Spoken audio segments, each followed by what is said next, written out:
দেশে ছাত্র জনতার অভ্যুত্থানে শেখ হাসিনা সরকারের পতনের পর থেকেই ভারত বাংলাদেশের সম্পর্কে বেশ টানাপোড়েন। এবার যুক্ত হলো ভিন্ন এক খবর। ভারতের সাবেক কৃষি ও প্রতিরক্ষামন্ত্রী শারদ পাওয়ার সতর্ক করেছেন, ভারতের প্রতিবেশী দেশগুলো ক্রমেই তাদের থেকে দূরে সরে যাচ্ছে।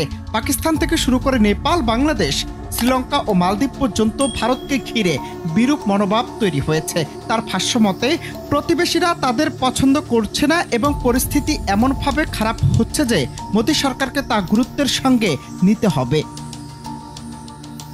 শনিবার মহারাষ্ট্রের নাগপুরে তিনি এ মন্তব্য করেন। সাবেক মন্ত্রী আরও বলেন, প্রতিবেশী দেশগুলোর সঙ্গে সম্পর্কের অবনতি শুধুমাত্র কূটনৈতিক নয়, এটি জাতীয় স্বার্থের জন্য গভীর উদ্বেগের বিষয়। তিনি সরকারের প্রতি আহ্বান জানান, এসব বিষয়ে আরও মনোযোগী হওয়া দরকার এবং সম্পর্ক উন্নয়নের জন্য সক্রিয় পদক্ষেপ নিতে হবে। শারদ পাওয়ার বলেন, প্রতিবেশীদের সঙ্গে যদি সুসম্পর্ক গড়ে তোলা না হয় তাহলে দেশের নিরাপত্তা ও অর্থনীতির উপর নেতিবাচক প্রভাব পড়বে।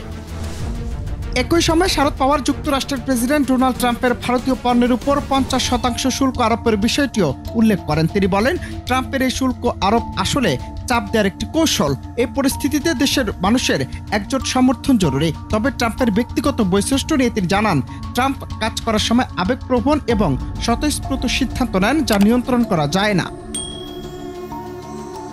এই সতর্কতা মোদির পররাষ্ট্রনীতির একটি গুরুত্বপূর্ণ ইঙ্গিত বহন করে। বর্তমানে ভারতীয় পররাষ্ট্রনীতির সামনে প্রতিবেশী দেশগুলো দ্রুত বাড়াও আন্তর্জাতিক বাণিজ্যে বাধাসমূহ একাধিক চ্যালেঞ্জ তুলে ধরছে।